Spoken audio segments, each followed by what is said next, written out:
Bonjour à tous, bienvenue sur le podcast Sans Limite où on parle de sport d'endurance, de triathlon et de tout ce qui s'y rapporte. Le fil rouge de cette série est de parler avec mon pote Sébastien Sayoun de nos entraînements, de notre actualité en tant qu'athlète amateur au cours de la saison, mais aussi de l'actualité du triathlon de manière générale avec les grosses courses qui auront lieu et de commenter un petit peu tout ça en vous partageant notre avis d'amateur éclairé.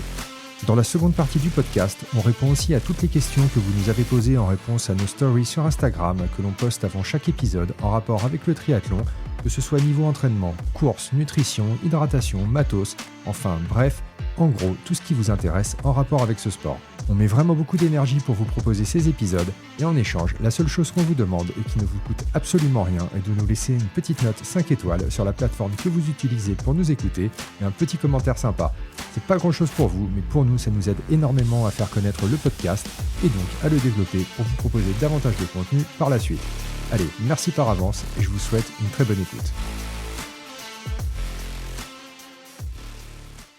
Bon, salut Seb, comment ça va ? Ça fait quasiment 2 mois là qu'on ne s'est pas parlé. En même temps, le mois d'avril et le mois de mai ont été assez busy, tant pour toi que pour moi. Donc, on se retrouve fin mai pour enregistrer cet nouvel épisode. All good de mon côté. C'est vrai que ces 2 mois ont été longs et avec plein d'actualités, plein de rebondissements, autant personnels qu'au niveau des courses et au niveau de l'entraînement pour toi et moi. Donc, on se retrouve un peu dans la même situation en ce moment. Et on va détailler ça plus tard, mais all good, ça fait plaisir d'être là. C'est ça, clairement. On commence par ce qui fait plaisir, les trucs qui font mal, ce qui nous est arrivé de pas beau, c'est moi. Commençons par... on se fait un petit tour d'actualité, comme on a fait sur les épisodes précédents. Un peu ce qui s'est passé dans le monde du triathlon et des courses, qui ont été très actives ces derniers temps. Ouais, non, c'est clair. En avril, en vrai, on a commencé par le 73 à Oceanside. C'était vraiment la première grosse course de l'année. C'est généralement, de toute façon, la première grosse course de l'année. Et c'était une course qui était pas mal. C'est une course que j'ai pas faite. Je sais pas si toi, tu l'as déjà faite. Jamais. Elle est tentante. Elle est pas mal. J'étais déjà passé par Oceanside une fois. L'endroit est plutôt sympa. C'est assez cool. Par contre, je crois que l'eau, elle est assez froide généralement. Et là, pendant la course, je crois qu'elle était aussi assez froide. Elle était assez mouvementée. Et parfois, même, ils la font dans le port plutôt que de la faire directement sur la plage, la partie natation en tout cas. Un parcours vélo qui est assez challenging, on va dire, avec des routes qui sont... Et même la course à pied. Hein. Ouais, la course à pied, elle n'est pas plate du tout. Et on a eu des beaux résultats avec ce bon vieux Lionel Sanders qui a gagné côté homme. Il est de retour, he's back. Ouais, il est de retour. Mais généralement, il commence bien les années, lui. Il commence toujours bien les années. L'entraînement d'hiver lui va bien. Dans sa pain cave non-stop, il envoie du lourd. Et j'adore ce type parce qu'il a un parcours extraordinaire. Il a une humilité extraordinaire aussi parce qu'il dévoile tout maintenant sur les réseaux sociaux. Il a pas peur de dire qu'il se plante. Il a pas peur de se remettre en question. Il a pas peur de cacher ses émotions. Et là où il en est aujourd'hui, sachant qu'on peut considérer que c'est un des vieux dans le circuit, bravo. Parce que le mec, il titille tous les petits jeunes de 26 ans alors qu'il en a 37. Et jusqu'à il y a pas longtemps, il courait en 3,45. Tous les pros, post-Covid, couraient en 3,45 sur 70,3. Et là, le mec, il court en 3,12. Ouais, c'est incroyable. C'est incroyable. Et avec son âge avancé comparé aux autres, quoi. Donc, incroyable. Vraiment incroyable. C'est clair. Surtout que lui, en fait, généralement, tu vois qu'il passe d'une méthode d'entraînement à une autre, puis encore à une autre, et d'un entraîneur à un autre, généralement pas plus de 6 mois. Ça, c'est ceux qui restent longtemps avec lui. Mais au final, c'est intéressant de voir qu'il y a finalement plein d'approches qui fonctionnent parce que au final, le mec, il ne fait que progresser. Alors parfois, il y a des choses qui ne fonctionnent pas parce que c'est juste une méthode qui n'est pas adaptée pour lui. C'est peut-être trop de volume, trop d'intensité, trop des deux en même temps. Mais il arrive quand même à passer à autre chose. Et après, il arrive quand même à se retourner et à progresser. Et au final, il est quand même, il arrive devant Van Berg qui a ultra bien progressé l'année dernière et qui avait fait des résultats super solides. Il arrive devant Iden aussi. Ça, c'était assez cool aussi de lui le voir en 3e sur le podium. Franchement, ça faisait plaisir. Et attends, il arrive devant, parce qu'on cite ces personnes-là. Il y a Casper Stone qui est hyper en forme. Bon, on citera après notre ami Blumenfeld, mais il y avait une liste de dingue, parce que on a l'habitude de dire que le circuit américain est moins fort que le circuit européen, mais sur cette première, tout le monde était là. Ou en gros, toute la majorité. Et il a mis tout le monde d'accord. Donc, bon, après, comme tu dis, c'est le début de saison et tout, mais il a mis le niveau très haut, et on en discutera après. Il l'a confirmé juste À après. St. George. Ouais, non, Ouais. clairement. Et surtout qu'il a imposé son rythme, parce que sur Oceanside, il est arrivé par derrière, parce qu'il était pas sur sur le trio de tête, ou même le groupe de tête en vélo, mais il a rattrapé énormément, en fait en course à pied, mais il a rattrapé énormément sur le vélo.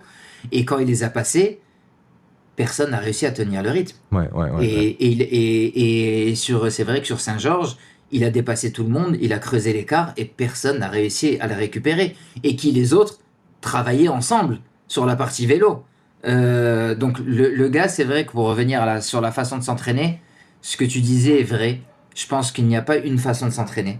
Quand tu te connais un peu, eh ben, c'est ce qu'on disait, ce qu'on a dit déjà dans des épisodes précédents. Tiens, un coach, oui, mais il faut savoir aussi s'écouter. Et savoir s'écouter, c'est savoir au bout d'un moment, bah, si tu veux rajouter, il faut savoir pouvoir rajouter.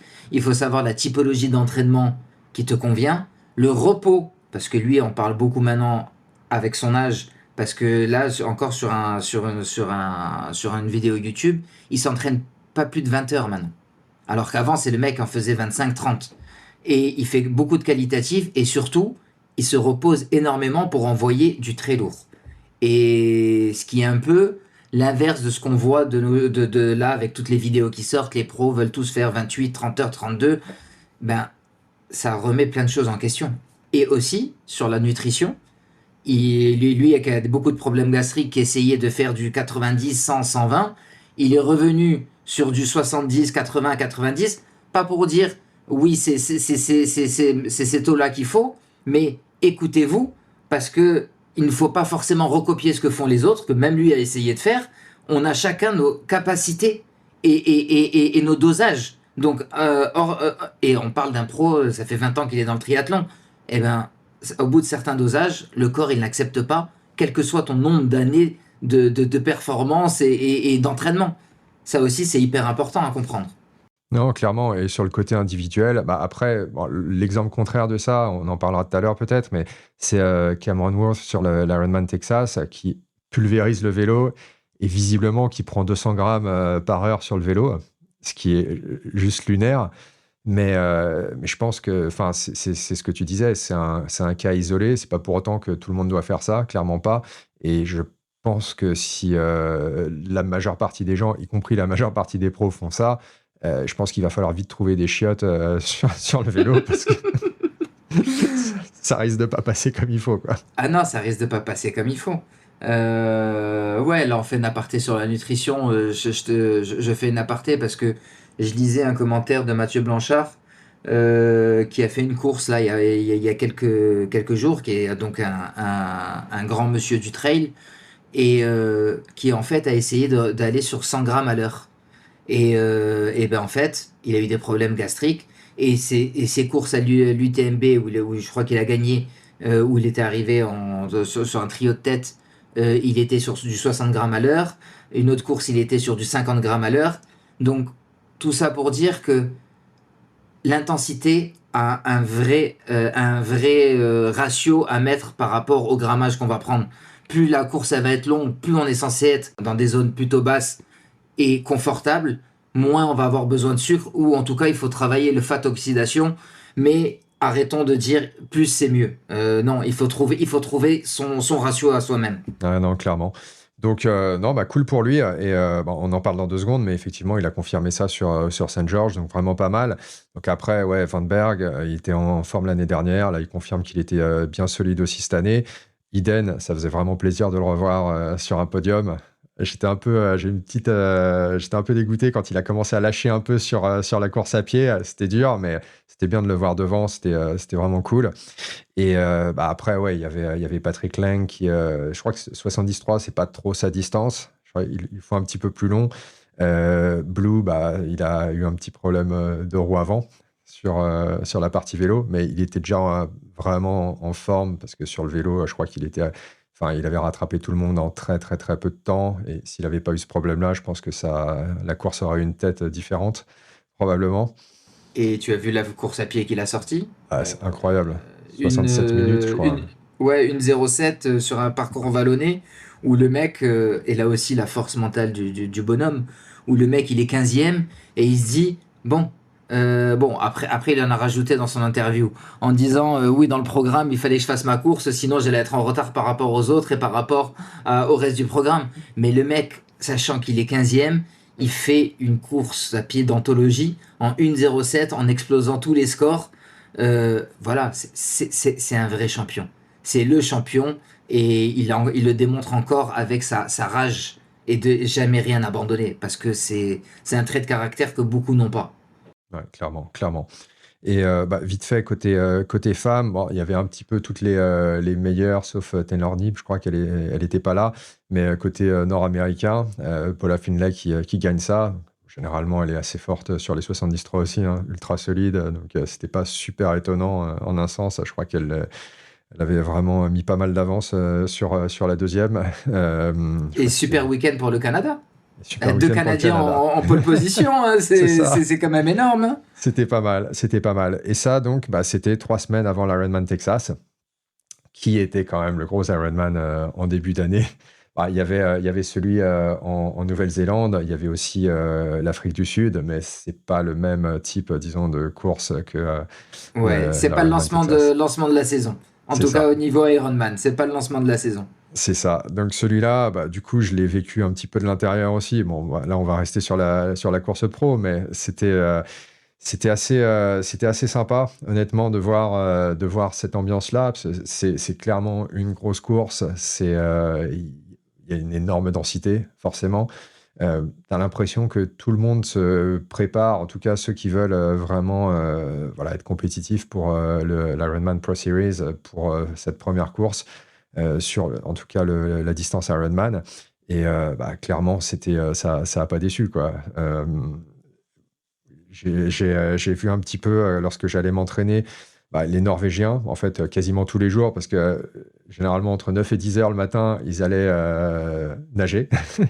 Donc, c'était assez cool.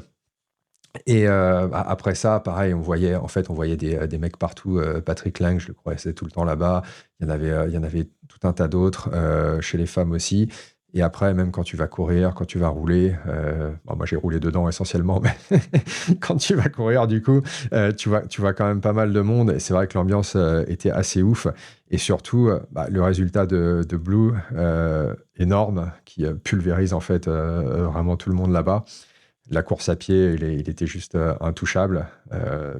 Natation, voilà, c'est pas le plus C'est pas solide. son fort, mais il s'est resté au bon endroit. Il s'est resté au bon endroit maintenant. C'est ça, c'est ça. Vélo, je pense il a fait ce qu'il fallait pour pas se cramer, mais être finalement dans le pack qui n'était pas trop loin pour faire ce qu'il fallait en course à pied. Et en course à pied, il a couru un petit peu avec Benito, il a doublé les deux qui étaient devant et il a décollé, quoi. C'est... Ouais, mais si je me souviens bien, il a tapé quasiment 25 km tout seul devant. Et il courait avec une aisance. Bon, après, on en rajoute un peu aussi, mais quand tu vois les experts qui ont un peu analysé la course, le gars, il est vraiment dans haut de sa zone 2 en 3,40. Bon, c'est incroyable, incroyable. Et toi, pour l'avoir vécu, il y avait une chaleur de dingue. Il y avait la chaleur qui était ouf, l'humidité. Il y avait pas mal de vent aussi. En tout cas, sur le vélo, clairement, il y a pas mal de vent. Sur le marathon, bon, je peux pas commenter parce que je l'ai pas fait. Mais tu avais aussi un indice UV qui était délirant. C'est un truc qui t'attaque réellement. Mais surtout, ce qu'il faut noter, c'est que le parcours course à pied, il est pas facile là-bas. Il est autour du lac. Il y a beaucoup de virages. il n'est pas plat partout et c'est quelque chose qui, ouais, c'est pas le parcours le plus simple pour faire un énorme temps. Donc, franchement, perf ultra solide, ça confirme la bonne forme clairement qu'il avait montré à Oceanside. Et cette année, en vrai, après ce qu'on a vu à Aix aussi maintenant, ça va être très très difficile De le de, détrôner. de faire mieux que ça, hein. Ça va Ouais, être. et ça va être très difficile de détrôner. Et est-ce qu'il va avoir, entre guillemets, parce qu'il y a que une catégorie, mais est-ce qu'il va avoir le titre sur les deux formats? Parce que c'est ce qu'il cherche, hein. Il veut avoir le titre général et gagner le maximum de courses sur les deux formats. Et il est bien parti pour, hein. Ouais, ouais, ouais, clairement, clairement. Bah, surtout que là, la partie vélo, c'est un parcours qui est tout plat. Le marathon, il n'est pas plat, plat, mais il n'est pas non plus. Voilà, il n'y a pas un dénivelé. C'est ça. Et si on parle des champions du monde 73, bah, la partie vélo, elle est assez vallonnée, mais à Aix, finalement, le mec, il a fait le travail. Et le semi, ouais, il sera relativement plat aussi à Marbella. Donc, c'est pas quelque chose qui ne va lui poser problème. Et à Nice, c'est pareil, le vélo, bon, je pense qu'il a montré qu'il pouvait faire ce qu'il fallait. Et la course à pied, pour le coup, là, elle est ultra plate. Donc, c'est pas trop cramé sur le vélo, parce qu'il y aura des mecs qui, quand même, en montagne, en tout cas dans un parcours montagneux, vont être ultra solides. Il pourra quand même faire quelque chose de très solide, je pense. Ouais, et de ce que j'ai entendu et de ce qu'on lit beaucoup, Nice se gagne à la descente. Ils sont allés déjà, ils ont fait un très gros stage là-bas. Là, je crois que j'ai vu sur Strava que Casper Stone et tout étaient sur place aussi, donc ils doivent être encore en stage là-bas. C'est des gars qui ont pas peur parce qu'ils ont l'habitude d'être en montagne tout le temps et en altitude tout le temps. Donc comment il s'appelle, Eden, ayant fait aussi cette course-là, ils vont assurer une descente de folie. Ce que je veux dire, c'est que ouais, tu ne vas pas gagner cette course-là sur la montée, mais tu vas la gagner sur la descente. Et je pense que ils ont la capacité de le faire. C'est ce qui s'était passé il y a 2 ans avec bah, Ledlow qui avait allumé tout le monde sur la descente. Il avait une énorme avance sur la course à pied, il a réussi à la maintenir. Il y avait aussi Van Berg, forcément, qui avait fait une très très belle partie vélo. Et après, Lang, lui, c'était clairement sur le marathon qui s'était rattrapé. Mais c'était, ouais, c'est clairement il y a, Ditlev aussi, qui avait bien assuré sur la descente. Je crois qu'il avait une selle, un truc qui se baissait, une tige de selle Oui, qui se baissait exactement. Il, pour il avait comme un un truc truc de. télescopique, comme ce Ouais, qu'on a c'est sur les ça. VTT normalement. C'est ça. Mais ouais, visiblement, c'est une partie importante de ce parcours-là. Donc, ouais, non, ça sera intéressant. Mais ouais, pour revenir rapidement donc, sur l'Ironman Texas, vraiment une perf impressionnante. Il y avait une énorme densité. Donc, bon, après, il y avait finalement tous ceux qu'on attendait, sauf bon, quelques-uns. Lang qui n'a pas pris le départ, Iden qui était assez loin, je crois qu'il a souffert un petit peu, mais, ouais, mais sinon c'était vraiment une belle course. Et Van Berg aussi qui confirme encore qu'il était en forme, quoi, parce Ouais, qu'il fait troisième. troisième, ouais, Donc exactement. après Oceanside, ouais, il montre lui aussi un sacré début d'année. Ouais, il y a Bakagard qui fait quatrième, ça faisait longtemps qu'il n'avait pas fait quelque chose. Je crois que c'était la dernière fois, ça devait être sur l'Ironman, justement Western Australia, que je vais faire en décembre, qu'il avait gagné. Mais ça remonte maintenant à peut-être 2 ans, je crois. C'était il y a un petit Ouais, ben, moment. il a eu un passage à vide où il a eu une grosse blessure qui a duré plusieurs mois. Et c'est vrai que il avait pas du tout performé à Hawaï et ça faisait déjà un moment qu'il galérait sur des courses. Et depuis, voilà, il était sous les radars et il a changé de coach aussi. Et il est avec le mari de Laura Phillips. Et bon, apparemment, la reprise est plutôt bonne. Ça marche, ça marche. Stearns, pareil, solide aussi. Et après, bon, il y avait tout un tas d'autres personnes, mais franchement, ouais, belle course. Et c'est assez prometteur pour l'année. Ça va être assez intéressant de suivre Ouais, les autres courses. et c'est clair. Et tu vois que le niveau a encore passé un cap. Les mecs, bon, maintenant clairement, sur du plat, si tu cours pas en dessous de 1h09, t'es pas dans le top, t'es pas dans le top 3. C'est ouf parce qu'on arrive à des niveaux. Alors, en natation, quand tu regardes les temps, les mecs sur le full, ils nagent en 1,14. Et sur le half, ils nagent en 1,11. Comment ils font? Alors ça vraiment, autant la course à pied, le vélo, c'est dur, mais j'ai l'impression que c'est faisable avec différents types d'entraînement. Pas pour nous, hein, mais quand tu vois l'évolution des mecs et la quantité de mecs qui ont réussi à augmenter leur niveau, mais la natation, les mecs ils sont passés de 1,20 à 1,16 à 1,14, 1,11 en half. Bon, pour moi, c'est là où je trouve que les temps sont incroyablement élevés. Ouais, ouais, ouais. Ça devient impressionnant et au final, bah, on se rapproche de plus en plus des 7 heures finalement sur Ironman.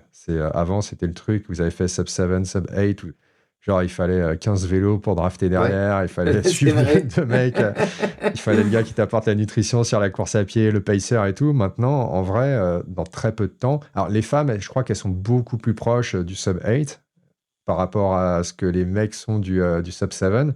Mais ça reste quand même, c'est pas très loin, quoi. Je pense que Ouais, c'est. parce que là, c'était quoi? Il a fait 7h20, 7h25, 7h24? Ouais, je sais plus exactement. Il est, ouais, 7h24, ouais, ouais, c'est ça. Donc, quand tu dis conditions avec du vent, conditions avec du vent C'est ça, sur la partie vélo. c'est Donc, ça. c'est pas simple. Non, nage Et sans natation sans combinaison, combi? c'est ça. Natation sans combi? Et course à pied, ouais, qui est pas un parcours droit, donc, et avec un temps qui. Enfin, pardon, enfin, une météo, je veux dire, qui n'aide pas nécessairement pour faire un temps de ouf. Donc, ouais, non, vraiment impressionnant. Et chez les femmes, bah, Kate Matthews qui punit tout le monde, comme d'habitude, je dirais.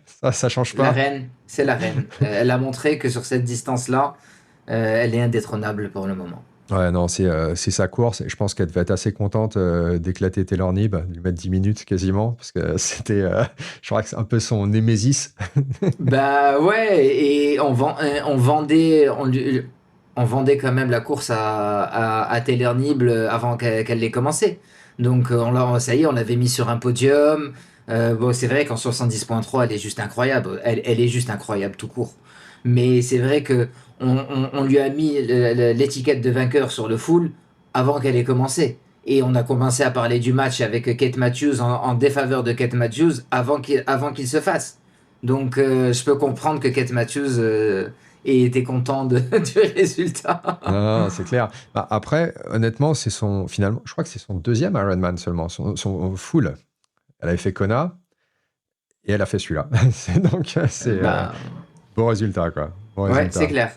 Mais Ouais. donc non, bah écoute, c'est assez prometteur pour le reste de la saison. Après ça, bah, on a eu la course à Saint George.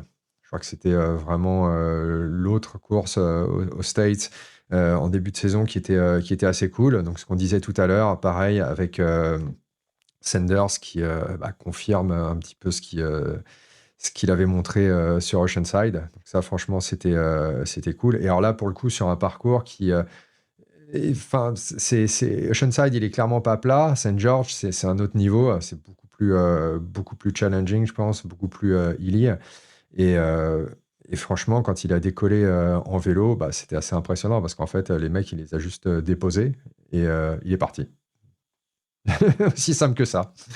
Il les a déposés, il est parti, et bon, il y avait du gros rouleur. Kamrov était là, Sam Long était là. Bon, quand tu entends l'interview de Sam Long, il y a eu un peu de problèmes, comme d'anti-jeu de la part de Kamenroth, qui voulait pas pousser. C'est là où tu vois les travails, quand les gars vraiment discutent dans leurs interviews, le travail de groupe qu'ils ont, l'entraide, bon, ça fait partie du jeu, hein. Mais j'ai trouvé ça un peu dommage de Sam Long, d'attendre, sachant qu'il y a cette rivalité, amitié-rivalité, d'attendre que les autres fassent le travail, alors que même lui se dit qu'il a les plus grosses jambes en vélo et en course à pied. Il fallait juste comme il faisait avant peut-être, qu'il pose le mental et qu'il active les jambes, quoi. Mais bon, il a essayé, bon, et il a perdu. Ouais, ouais. Non, clairement, bah, d'autant plus que Sanders, lui, est juste parti. Donc, il aurait pu aussi avoir la même approche et essayer de rouler avec ou le rattraper. Ce qu'il a déjà fait plein de fois sur les T100, il part généralement dernier parce que enfin, voilà, c'est plus un duathlète qu'un triathlète finalement, même s'il nous corrige quand même en natation, mais bon, nous, on n'est pas dans la même On n'est ligue. pas des pros, on n'est pas des C'est pros. ça. Mais par contre, ouais, le vélo, généralement, c'est un truc de fou et il est ultra solide. Le combo vélo-course à pied, le mec, il est très, très fort. Et d'ailleurs, là, il finit deuxième. Donc, ça montre quand même ça. Et je pense que s'il avait serré un peu plus les dents ouais, sur le vélo, qu'il n'avait pas essayé de travailler justement en groupe et peut-être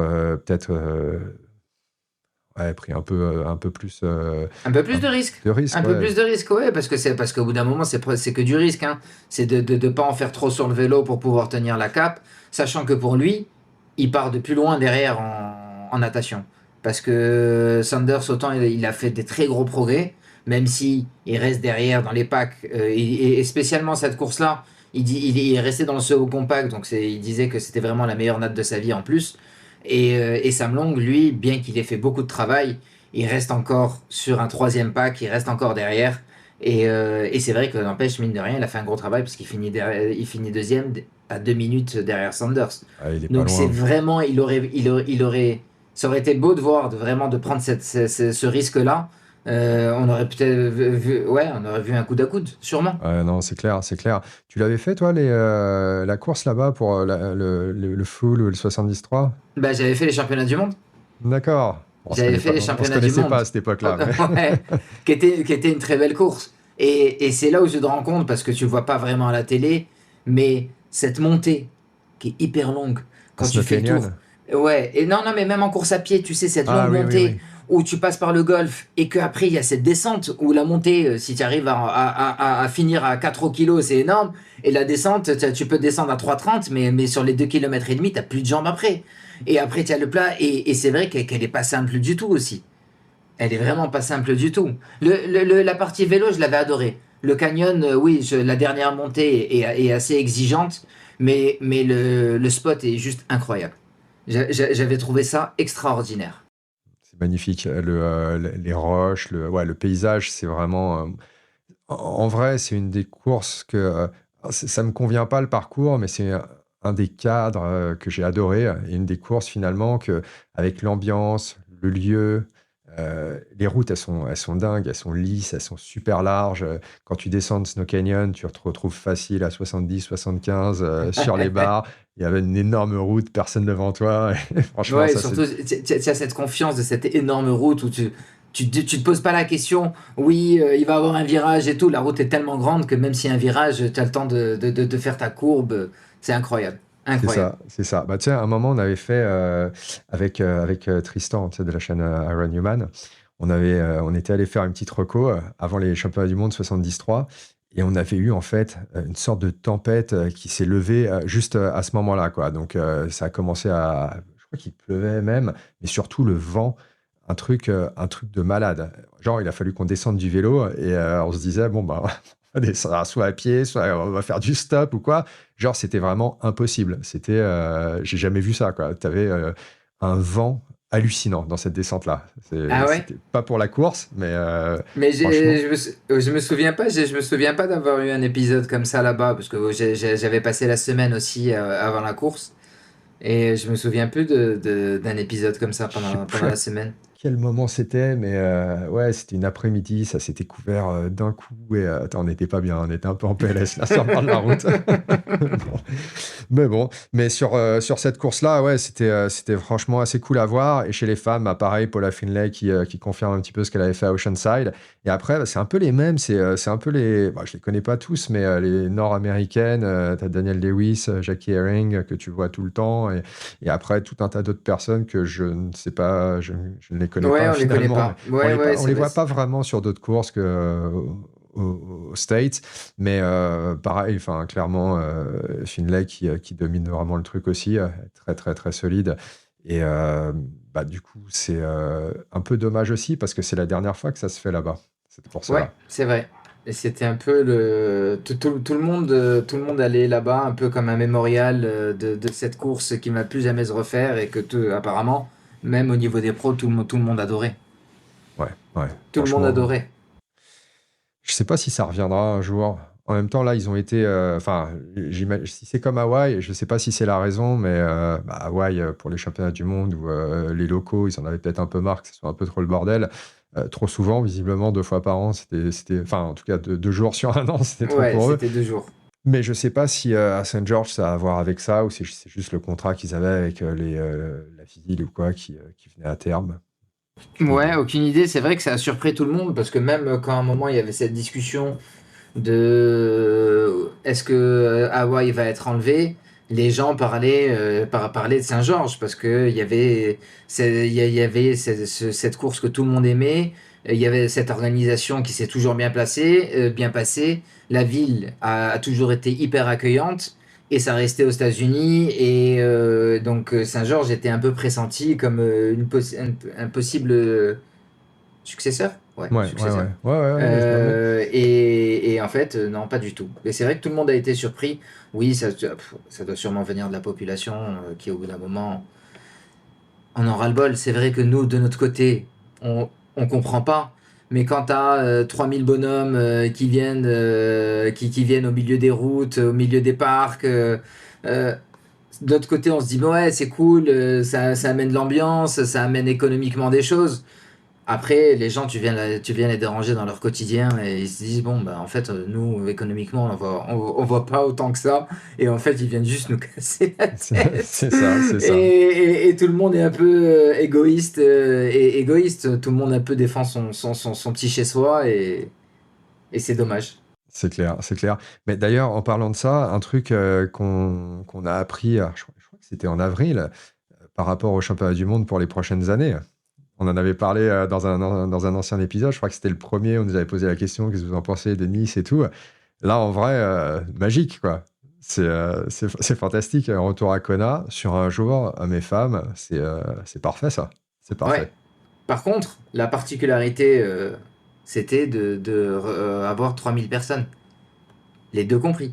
Donc, alors qu'on était passé sur 3000 par catégorie, hommes et femmes, donc, sachant que Ironman a grandi le catalogue de courses ces dernières années de façon exponentielle, ce qui veut dire qu'en gros, hormis le podium, tu n'auras plus de slots. Donc il va falloir vraiment bosser et sérieusement bosser pour pouvoir être bon, ce qui est bien, hein, on dit pas le contraire, hein, mais pour aller à Hawaï, il faut être sur un top 3. C'est sûr, c'est sûr. Il y aura beaucoup moins de slots disponibles, je pense, sur les courses. Et il y aura beaucoup moins de roll-down, ça c'est clair. Et d'autant plus que, je pense, sur les courses pour Kona, enfin, ces dernières années, il n'y avait quasiment pas de roll-down, sauf si tu arrives vraiment en toute fin de fenêtre, justement, de qualification, où les gens, ils peuvent juste pas se libérer pour enfin, voilà, y aller si rapidement, ou si c'est peut-être juste super cher en termes de logement, de voyage, tout ça. Une raison qui n'est pas juste le fait de ne pas vouloir aller à Kona, quoi. Parce que là, grosso modo, tout le monde veut y aller, généralement. Donc, Oui, ouais, mais voilà, c'est pas comme pour Nice où ça pouvait aller la 20e, 30e position. Là, généralement, tu dépasses pas allez, les 10 premières positions et c'est vraiment le grand maximum sur lequel ça peut s'avancer. Top 5, généralement, dans le top 5, les gens ils vont le prendre. c'est ça. Mais bon, en vrai, enfin, je pense que toi, ça te dérange pas de viser le podium. Moi non Ah plus. non, Donc, ben, on part c'est pour ça à c'est la ce qu'on base. fait, hein, on va pas. On part pour ça à la base. C'est ça. Le slot, c'est la petite cerise sur le gâteau. Mais à la base, on va sur la course pour. Bon, voilà, on va pour essayer de faire un podium. C'est C'est ça. le but. C'est ça, mais franchement, ouais, super content. Et après, par contre, je sais pas, il y a eu une sorte de deal peut-être avec Nice, parce qu'ils leur ont refilé quand même les championnats du monde 73 à la place des championnats du monde Ironman. Donc il y a forcément eu un truc à ce niveau-là. Par contre, en 2027, ça sera ailleurs. Je sais pas où est-ce que ça Exactement. sera. Moi, je dirais probablement Amérique, donc pas forcément le States, mais Amérique du Nord. Amérique du Sud, non, j'y pense pas aussi. Amérique du Nord, et je pense plutôt au State parce que ça fera plusieurs années qu'elle sera pas là-bas. Et il va falloir que ça revienne un peu aux États-Unis. Je pense que par rapport à Nice, il devait avoir des deals au niveau du contrat sur un certain nombre de temps. Et voilà, l'entre-deux, c'était de dire, bon, tout le monde veut Kona, donc on repart à Kona, mais vous gardez quand même les championnats du monde. ça modifie pas trop le contrat, ça amène le public, ça amène ce genre de choses. Et je pense que le deal voilà, ils ont adapté. Ouais, ouais, mais je pense que c'est la bonne chose qu'ils ont fait parce qu'en vrai, je crois qu'il y avait énormément de critiques quand même pour la décision qui avait été prise. Les gens comprenaient juste pas. Et là, bah, ouais, la contrepartie, c'est que ça sera plus dur de se qualifier. Mais après, ça sera la course comme je pense quand même 90%, 95% des gens la veulent. C'est ça. Les gens se mettent dans le triathlon pour aller à Kona. L'Ironman a été créé là-bas, tout le monde veut aller là-bas. Il y a cette énergie, toi, tu l'as vécu, je l'ai vécu. Bon, moi je l'ai pas vécu jusqu'à la fin malheureusement. Mais il y a cette énergie qui est particulière, il y a une ambiance particulière. Donc voilà, le triathlon, c'est Hawaï. Donc aller à Hawaï au moins une fois quand on fait du triathlon, c'est quelque chose que tout le monde rêve. C'est ça. Bah, t'as pas besoin de me convaincre, hein, ça c'est c'est clair. C'est clair. Et ouais, bah, juste pour finir avec les courses, du coup, il y avait Aix aussi, qui était une course assez cool à voir. Moi, je ne l'ai jamais faite, celle-là. C'est pas une course qui m'a attiré. Bah, le parcours, c'est pas vraiment celui que j'aime bien faire. Et c'est pas non plus un. Généralement, le climat, il est pas toujours ouf. Là, je crois qu'il faisait assez frais, mais plutôt enfin, super ensoleillé, pas trop de vent, donc c'était plutôt agréable. Et bah, chez les femmes, donc on a une Française qui a gagné, Marjolaine Pierret, qui est plutôt cool. Très Elle fait grosse une performance, hein. très belle course, très Elle belle a course. mis, euh, elle a mis tout le monde à l'amende et de bien quelques minutes, hein. C'était Ouais, je crois autour de 3 minutes de mémoire. Et je pense que ouais, sur le vélo, ultra solide. Après, elle a tenu sur la course à pied. Et franchement, c'était pas facile comme parcours. Le parcours course à pied, c'est pareil, ça tourne beaucoup. Il n'y a pas que il y a pas que de la route. On passe sur des chemins à un moment. Ça monte un petit peu parfois dans ces passages-là. ouais, c'est un parcours qui est casse-pattes, qui est pas Ouais, facile.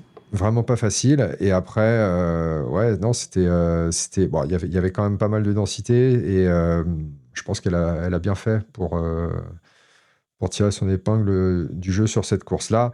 Et chez les hommes, bah, voilà, on a la machine qui a gagné, Christian. Ouais, Blumenfeld qui était encore là, encore présent, c'est ça. avec un doublé niveau norvégien, parce que Capperstone a fait une très très belle course. Il est bien remonté, et qui avait fait très meilleure natation que Blumenfeld.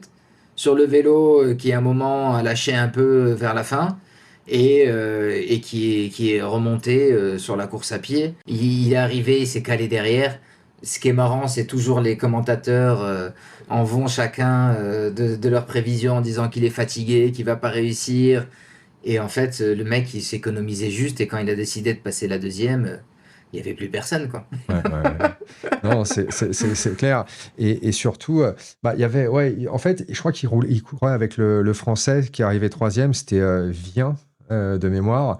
Et c'était l'Allemand qui, en fait, avait posé le vélo en premier. Puis, ils l'ont vite déposé. Et après, ouais, ils ont couru tous les deux. Et en fait, enfin, je sais pas si tu as eu cette impression-là, où en gros, tu as l'impression qu'à partir du moment où Stearns, il a rattrapé Blue et le Français, là, il a décollé. Et là, il est parti et il s'est dit, vas-y, enfin, accroche-toi, on fait un podium. Qui même me suivent. Tu avais vraiment l'impression que, enfin, il en avait encore en réserve parce que il est juste parti, quoi.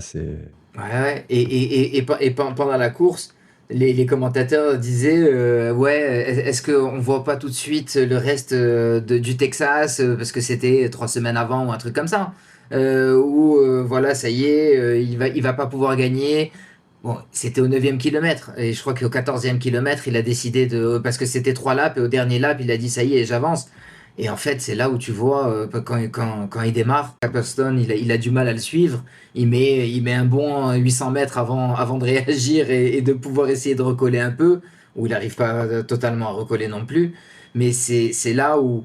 C'est assez marrant, les commentateurs, parce que, bon, après, ça doit pas être facile de pouvoir parler sur une course comme ça en live, mais voilà, ils amplifient les trucs tout de suite.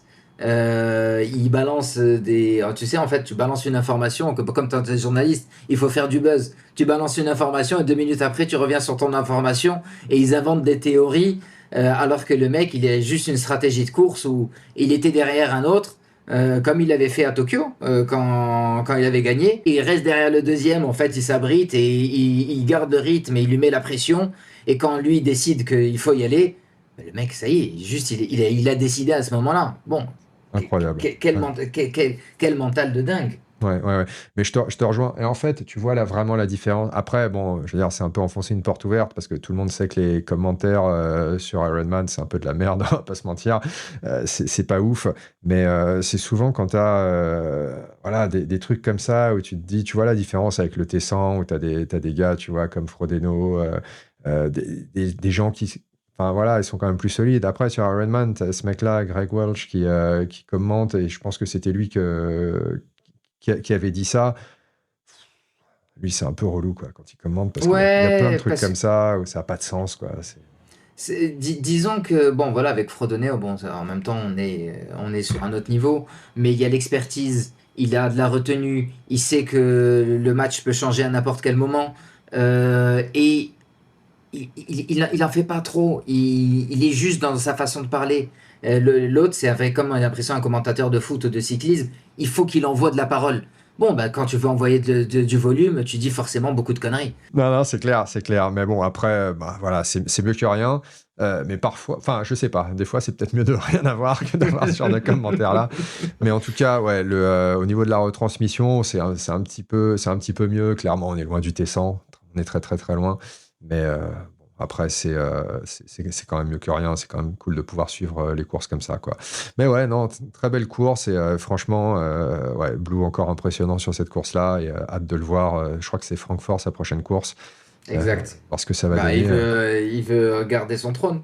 Ouais, Là-bas ouais, encore. clairement, clairement. Ça serait ouf qu'il gagne la série, genre en gagnant le max de points sur toutes les courses. Le truc improbable, mais pour l'instant, c'est En tout cas, c'est possible. Hein. son envie. C'est Ouais, son ouais, envie. ouais, Il est parti pour. clairement. Euh, Bah, Bon, bah écoute. on a parlé du Tessin, on fait une petite aparté sur ce qui s'est passé sur le Tessin. Eden Wild qui a fait une course extraordinaire à Singapour, dans une chaleur. On en avait parlé, se dire est-ce qu'on le ferait ou non. La vérité, quand j'ai vu cette course-là, je me suis dit, ouais, je sais pas si en fait j'aimerais la faire parce que quand tu vois les pros, dans quelle souffrance ils sont en étant habitués à la chaleur, c'est vraiment dur. Et Eden Wild, bon, il confirme son état de forme. C'est un athlète extraordinaire qui, lui, pour le coup, c'est all-in à chaque fois. Il va pour tout donner à fond. Il n'y a pas de stratégie. C'est je veux être devant et je veux finir devant. Qui malheureusement, ben, on en fera l'aparté après en parlant un peu de nos situations actuelles, mais qui malheureusement s'est blessé et on fera une aparté parce qu'on en a discuté sur sa récupération à une vitesse incroyable. Mais bon, Tessan où en fait le Tessan est devenu le format des Olympiques, enfin des anciens coureurs olympiques ou toujours coureurs olympiques qui veulent se mettre sur le middle distance et qui ont amené le niveau encore un cran au-dessus que sur le niveau Alpha Ironman. On est d'accord, je pense, là-dessus.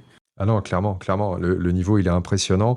Et c'est clairement. Je suis d'accord avec toi. En fait, moi, c'est une course, tu vois, qui me plairait de faire. Pas parce que le parcours me convient ou qui va être cool ou quoi, mais c'est le cadre qui est fou, c'est l'environnement, tu vois, c'est cool quoi. À Singapour, moi j'aime beaucoup cet endroit-là. C'est plus pour ça que parce que voilà, je suis convaincu que je vais faire une bonne perf. Parce que ça va être l'enfer. Quand tu vas courir là-bas, tu as l'impression d'être passé sous la douche 15 fois. Le vélo, j'imagine même pas. Et la Nager, natation, elle l'eau est à 30 30. degrés, Ouais, c'est ça. C'est pas possible. Enfin, tu peux pas.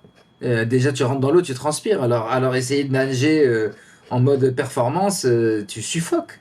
non, t'es cramé en sortant de la natation, mais après, je pense que l'expérience est cool, mais Oui. il faut pas espérer péter un temps là-bas, quoi. Je pense, c'est pas le, c'est pas le truc. Je préfère qu'on fasse ça à Valenfer. Ça Ouais. sera plus simple. Mais non, ouais, pour faire le lien avec bah, justement nous, ce qu'on devient. blessure d'Eden Wild là, qui se pète des côtes, qui se pète Ouais, six fractures. l'omoplate. Ouais, ouais. Six fractures, l'omoplate, et en étant sur ma session de ce matin dans la salle, je regarde sa vidéo où 3 jours après l'opération, il est dans la salle avec son kiné en train de faire des exercices et il enlève Espèce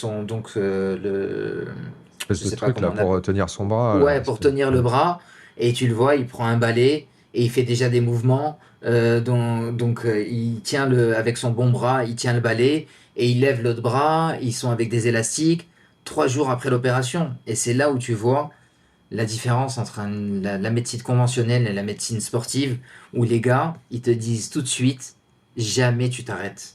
Il faut pas laisser le corps s'arrêter. Tu es blessé, oui, mais il faut garder la mobilité. Il faut garder le flux.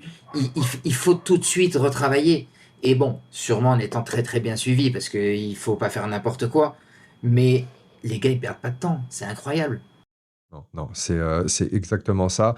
Et on va en parler peut-être un petit peu, toi, comment, enfin voilà, ce qui t'est arrivé, comment tu gères ça, pareil pour moi, mais le truc que j'ai remarqué récemment, et ça c'est sur tes conseils aussi, c'est que avec le kiné et avec je fais du pilate maintenant, jamais je me serais cru dire ça, tu vois. Mais le fait de, tu vois, retrouver cette mobilité-là, le fait de reprendre, voilà, là j'ai repris natation, vélo, course à pied, alors, pas de la même manière, mais de manière adaptée. Mais en fait, je trouve que ça accélère la disparition des petites douleurs, ça accélère en fait la récupération. Et c'est vrai que les 2 premières semaines après ma chute, du coup, absolument rien fait.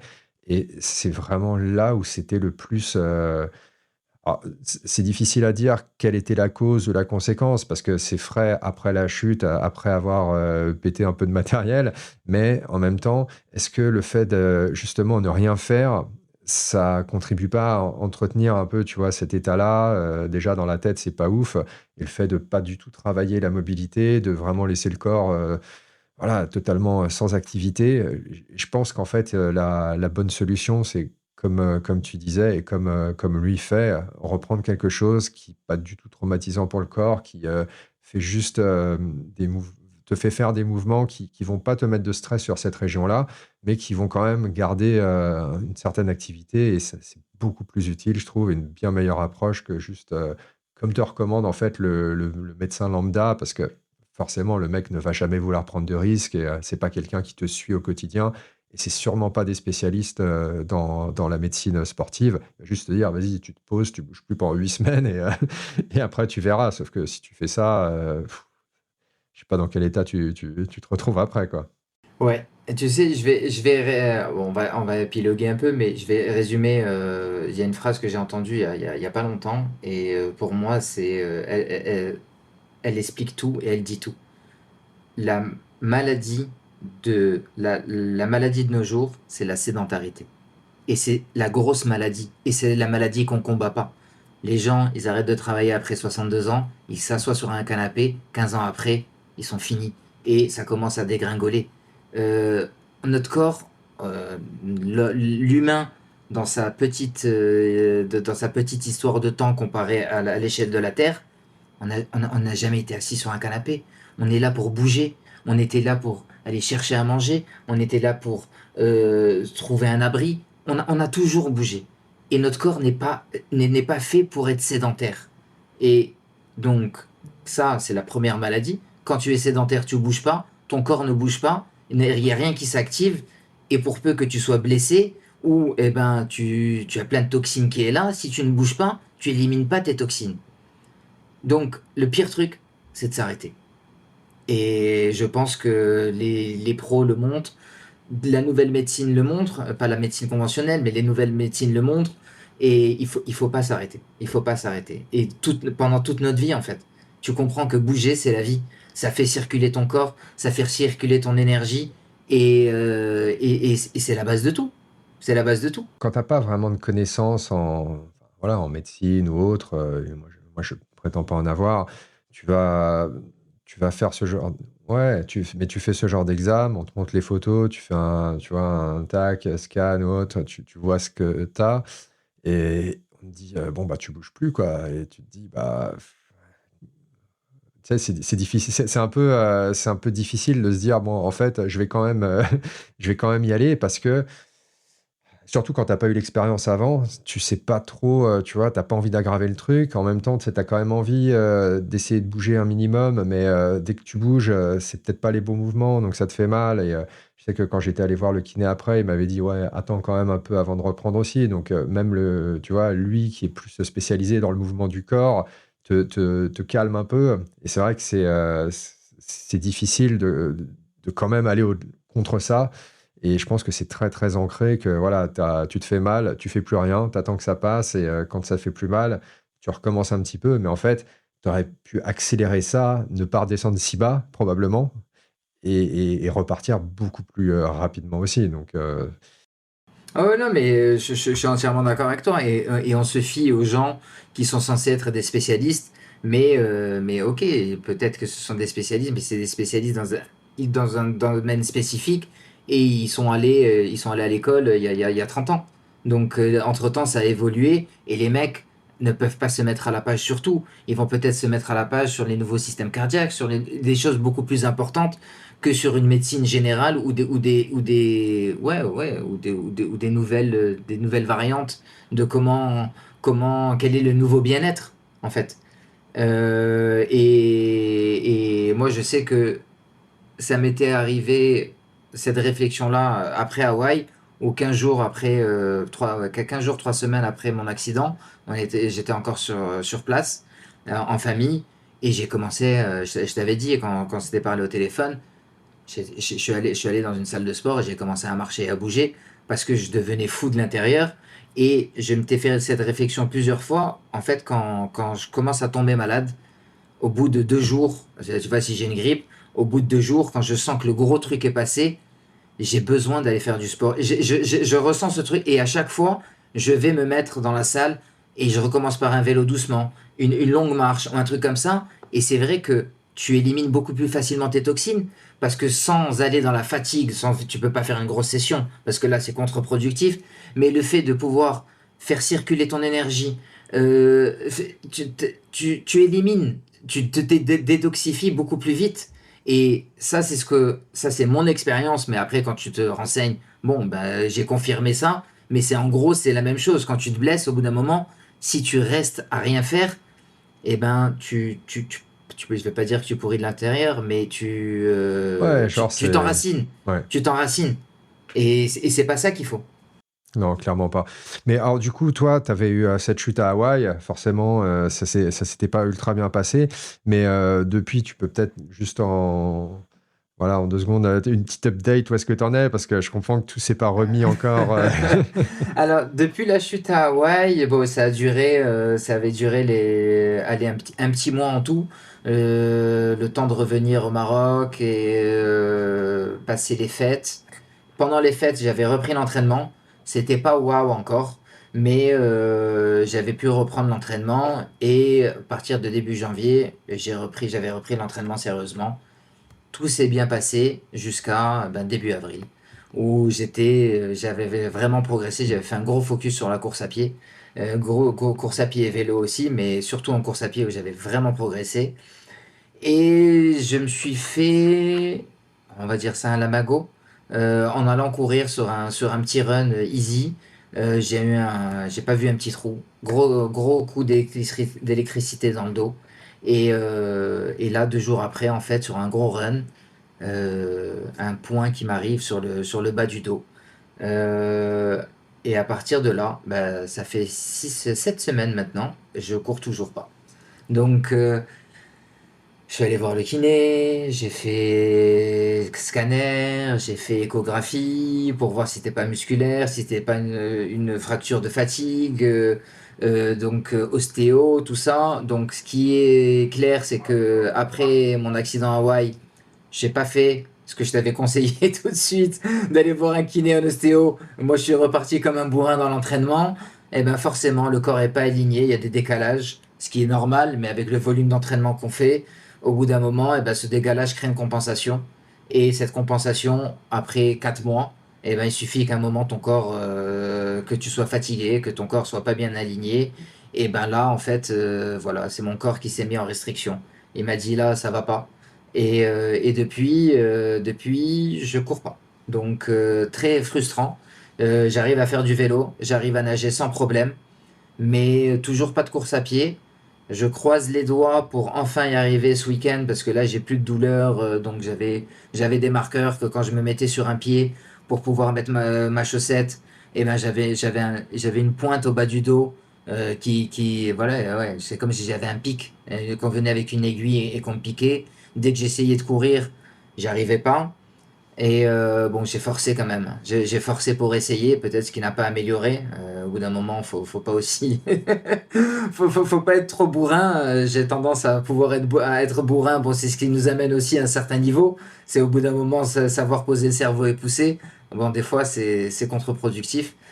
Mais là, j'ai plus du tout ces marqueurs-là. Donc, j'attends vraiment encore un peu. Je vais essayer ce week-end en croisant les doigts. Et si ça marche, eh ben, j'ai refait mon planning de course.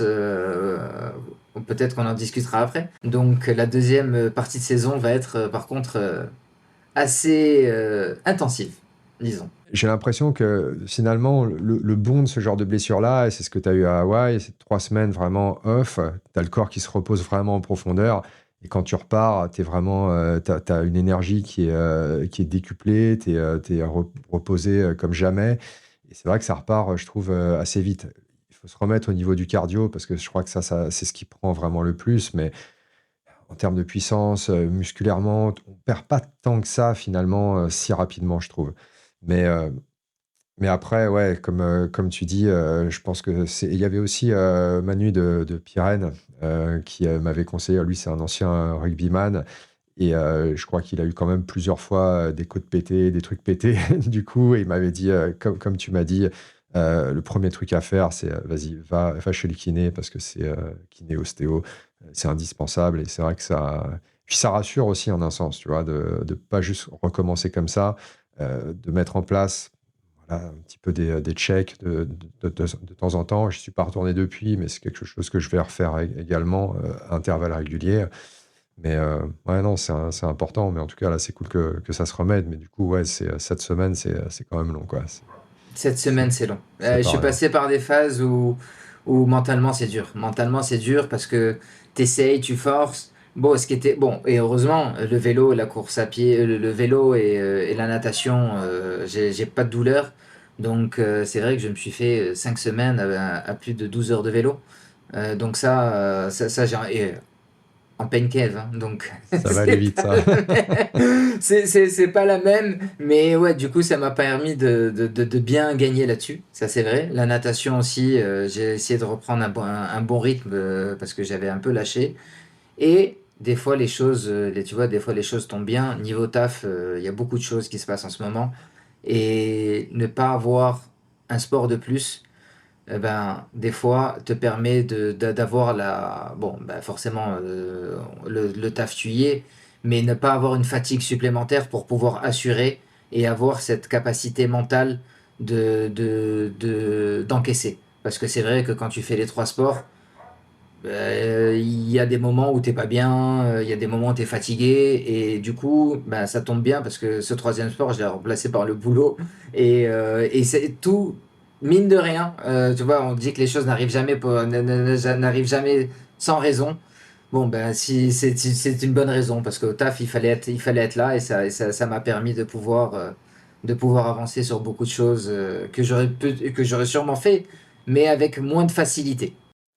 Ah, on se rend compte aussi dans ces moments-là le temps en fait que ce sport-là il prend. Et à chaque fois que tu enlèves une petite pièce, ça te libère un temps fou. Et moi, c'était du coup pour faire des vidéos, pour m'occuper d'autres projets. Mais c'est vrai que c'est assez impressionnant. Ouais. Ouais. Et toi, du coup, alors? Bah écoute, moi c'était un début d'année qui était top. C'était un début d'année qui vraiment avait bien commencé avec un gros bloc avant le 73 au Texas, un petit podium là-bas et vraiment une forme où j'étais ultra content de comment est-ce que l'année commençait. Mais en fait, c'était pas une course que j'avais préparée, c'était vraiment une étape avant l'Ironman Texas. Donc du coup, ce que j'avais fait sur le 73 pour moi, c'était vraiment une sorte de... Enfin, c'était un peu pour me rassurer et pour me confirmer que tout allait dans le bon sens pour l'Ironman. Après ça, j'ai fait un bon gros bloc de 3 semaines, justement, pour m'adapter chaleur, humidité. Et en arrivant sur l'Ironman, franchement, j'étais bien. J'ai pas trop forcé sur la natation, qui était sans combinaison. Parce que je pense que l'année dernière, en fait, là-bas, le problème, c'est qu'ils jouent toujours un peu avec la température. Et l'eau, elle n'est pas froide. Et l'année dernière, avec la combinaison, je pense que j'ai cuit dans l'eau. Je sentais que c'était pas facile, quoi. Et en fait, si ça se passe comme ça, tu passes une sale journée après. C'est assez difficile de s'en remettre. Je pense que c'est ce qui m'avait un peu desservi cette année. Franchement, je commence le vélo, je suis bien. Euh, Premier tour, sans trop forcer, je suis troisième de mon groupe d'âge au début du deuxième tour. Et là, bah, tu sais, t'as le trafic avec voilà, les mecs qui ont 90 km de retard. Et je suis sur les barres, c'est une autoroute, donc il y a quand même de la place. Je suis en train de doubler des gens. Et là, d'un coup, d'un seul, il y a un mec qui traverse devant moi, qui touche ma roue avant. Donc je suis sur les barres, j'essaie de contrôler le bazar. Mais forcément, je mets un énorme coup de l'autre côté pour pas Pour tomber. l'éviter. Ouais, Ouais. c'est ça. Sauf que j'allais 2 fois plus vite que lui. Ma roue, elle vient s'écraser dans sa cassette, je pense, parce que j'avais de la graisse après sur le pneu. Moi, je fais un salto avant, je retombe sur la tête, je retombe sur le dos. Et bah là, en fait, je pensais que c'était juste. Bon, je raconterai un petit peu plus en détail dans la vidéo toutes ces choses-là qui n'est pas encore, qui est pas encore sortie. Mais là, je pensais que c'était juste un truc musculaire. Et je pensais pas qu'il y avait de la casse. Je prends un petit peu de temps pour voir justement. Voilà, j'ai Si eu la un moment. bécane est bien. Ouais, j'ai eu une crampe. C'est le truc vraiment dont je me souviens le plus dans le mollet gauche quand je me suis retrouvé flat sur le dos sur l'autoroute. C'était vraiment le truc qui m'a défoncé sur le champ, une crampe dans le mollet gauche qui est passé tout de suite du coup, mais ça, je m'en suis Ouais, c'est souvenu. un gros stress, la crispation du stress, Ah ouais, forcément. truc de fou. Mais sur la tête, rien. Le casque, honnêtement, il a fait le taf. Alors, Ouais, il a il a servi pris un qu'une beau pet, hein. course. Ouais, ouais, ouais. Il a fait le taf. Mais et sur le dos, ouais, douleur, mais je pensais que c'était vraiment musculaire. Donc, bon, la roue avant éclatée. J'arrête le mec qui passe en scooter, il me change la roue, c'est la même que Blumenfeld il avait sur le Très 73 aéro, très Oceanside. aéro. Très ailleurs, le truc, elle pèse je pense, plus que le vélo. Incroyable.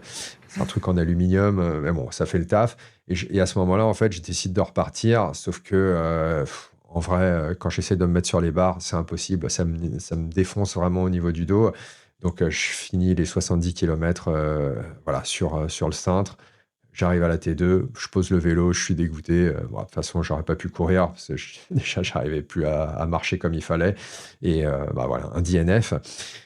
Et en fait, on avait encore en gros une petite semaine avant de rentrer vraiment à la maison. Et pendant ce temps-là, moi, je prenais un peu de Nurofen, un peu de trucs comme ça pour l'inflammation, mais j'étais vraiment pas sur voilà, des côtes pétées ou des trucs comme ça. Parce que pour moi, te péter une côte, c'était genre un truc, tu sais, tu pouvais pas marcher, t'étais plié, quoi. Il fallait qu'on te mette un corset, un truc. Mais moi, en soi, ça allait, c'est douloureux. Quand tu te couches, ça, c'est l'enfer. C'est vraiment le truc qui. Et même encore maintenant, c'est le truc. Et on est 5 semaines après, c'est le truc qui fait encore mal. Le fait de se coucher, c'est vraiment le moment, tu vois, de la journée où je me dis, ah putain, non, il faut retourner au lit, là. Et, Alors, une petite aparté pour toi. Est-ce que tu es je sais, regarde la vidéo de comment il s'appelle, d'Eden Wild. Il a acheté une chaise suspendue, arrondie comme ça. Et il dit que lui, et que justement, c'est la seule chaise sur laquelle il arrive à dormir parce qu'elle est un peu suspendue, elle bouge. Et elle a une forme, en fait, où c'est un peu comme toi, tu es sur le canapé. Mais bon, c'est ça, c'est ça. En fait, c'est la seule position. Alors moi, j'essaie de recréer ça effectivement sur le canapé, tu vois. Mais c'est la seule position qui permet en fait de pas avoir cette pression-là directement au niveau des fractures. Parce qu'il y en a trois. Je suis allé faire après donc radio, scan et autres. Et là, on me dit. Bah, il y a 3 fractures. Et je fais, mais comment t'as fait pour. comment t'es là? Ouais, comment t'as fait et tout. Et je fais, bah, ça va, ça gêne. Mais en fait, ce que je me suis dit, c'est qu'on développe tellement une résistance aussi à la douleur dans le cadre des entraînements qu'on fait, du sport qu'on fait, qu'on a peut-être un seuil de tolérance qui n'est pas le même que le gars qui va se péter. Le gars lambda, c'est normal, hein, c'est logique, hein. C'est ça. Et donc, du coup, c'est quelque chose qui, honnêtement, jusque-là, j'avais pas fait de sport et je m'étais voilà, dit, bon, je vais quand même attendre parce que la douleur était quand même assez présente. Euh, Parfois, j'avais l'impression que ça allait mieux le matin, mais après, ça allait finalement pas tant mieux que ça pendant la journée. Et quand on m'a dit ça, en vrai, ça te met un peu un coup, quoi, tu vois, parce que je m'attendais pas du tout à ce que ce soit ça. Je pensais que c'était musculaire, donc ça allait se remettre beaucoup plus vite. Mais là, des côtes pétées, alors direct, qu'est-ce que tu fais? Tu vas taper sur Google, côte cassée, comment ça se remet et tout. 8 semaines sans rien, ne pas Et c'est ça. bouger, ouais. C'est ça. Donc là, direct, énorme coup de cafard. Là-bas, ils me disent, ah ouais, il faut absolument pas porter de poids, il faut pas bouger, il faut rien faire, il faut rester assis et tout. Enfin, tu vois, le truc qui va pas juste avec le lifestyle qu'on a, quoi. Mais bon, je les écoute pas. Je t'écoute toi. Je vais chez le kiné. Le mec me dit, écoute, là, effectivement, cette semaine attend encore. Donc ça faisait 2 semaines. Et après, moi, j'ai repris en fait le vélo 15 jours après, assis sur vraiment le home trainer. Je crois que j'ai commencé à 155 watts. Mais en fait, le truc, c'est que c'est pas les watts en fait qui gênent, c'est juste la position. C'est pas le fait de pousser, c'est vraiment le fait de se tenir sur le vélo. Et là, j'avais posé une sorte de bloc pour faire de la proprioception en mousse sur les barres pour vraiment me rehausser, pouvoir m'appuyer, me maintenir droit sur le vélo. Et en vrai, j'arrivais à quand même faire les séances comme ça. Alors du coup, la selle, elle n'est pas adaptée, donc ça faisait mal au cul, mais c'était pas au dos, tu vois. Ça me faisait quand même faire une sorte d'effort. Et ce que j'ai remarqué, ce que je te disais tout à l'heure, c'est que là où vraiment ça a posé problème, c'était au niveau du cardio.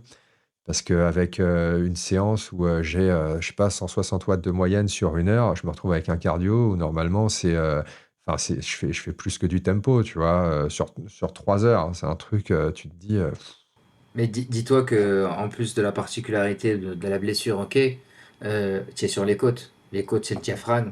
Et que tu peux pas faire des grosses respirations parce que sinon. Donc il y a ça aussi qui s'emballe, c'est que tu n'as pas le même volume d'air. Tu as une douleur permanente qui vient toucher les intercostaux parce que tu disais dans ta vidéo que j'ai écouté ce matin aussi, où oui, tu as les côtes, mais aussi c'est tout ce que tu as en périphérie. Et les intercostaux, ils sont encore traumatisés. Et en fait, c'est ce qui fait aussi que ton cardio est très élevé parce que tout ça est inflammé et tu viens le toucher de façon permanente. Donc, quand tu mets un peu d'effort, tu vas augmenter ta respiration et ton volume respiratoire et forcément, il y a un impact direct avec ça. Bon, mais pour te rassurer là-dessus, c'est pas aussi une perte de ton niveau, c'est lié à la problématique et une fois que ça va s'améliorer, ça va s'améliorer aussi considérablement au niveau de ta fréquence cardiaque. ouais, ouais. Ça, c'est clair. Non, je suis d'accord avec toi, et d'autant plus que j'ai remarqué qu'en fait, j'avais un souffle qui est, comme tu dis, il est vachement plus court, beaucoup moins profond, beaucoup plus ouais, saccadé, difficile en fait à, à gérer, moins contrôlé qu'en temps normal. Mais là, du coup, dans la 5e semaine, ça fait 2 semaines et demie que j'ai repris ça. Ça va quand même vachement mieux. Au niveau de la puissance vraiment que j'arrive à mettre, c'est pareil qu'avant. Finalement, ça n'a pas changé. C'est ce qui me faisait peur. Et je la tiens pas aussi longtemps parce que forcément, c'est lié aussi au cardio, mais ça revient très très vite quand même. Le seul truc que j'ai fait, c'est que je me suis pas encore remis sur les barres parce que c'est là où en fait il y a quand même physiquement une certaine pression qui s'exerce, et ça, j'y suis pas encore à ce niveau-là, mais au final, ça, c'est pas vraiment très gênant. Ça sert à rien de le tenter tout de suite. C'est Ça ça, sert à rien de le tenter tout de suite. c'est ça. Et entre-temps, j'avais repris aussi au bout de 3 semaines. Alors, c'était pas vraiment de la course à pied au début, c'était plus marcher rapidement sur le tapis entre 5-6 km/h avec un gros pourcentage d'inclinaison entre 10 et 12%, histoire de réactiver un peu la chaîne postérieure, histoire de quand Ouais, mais même ça travaille, hein.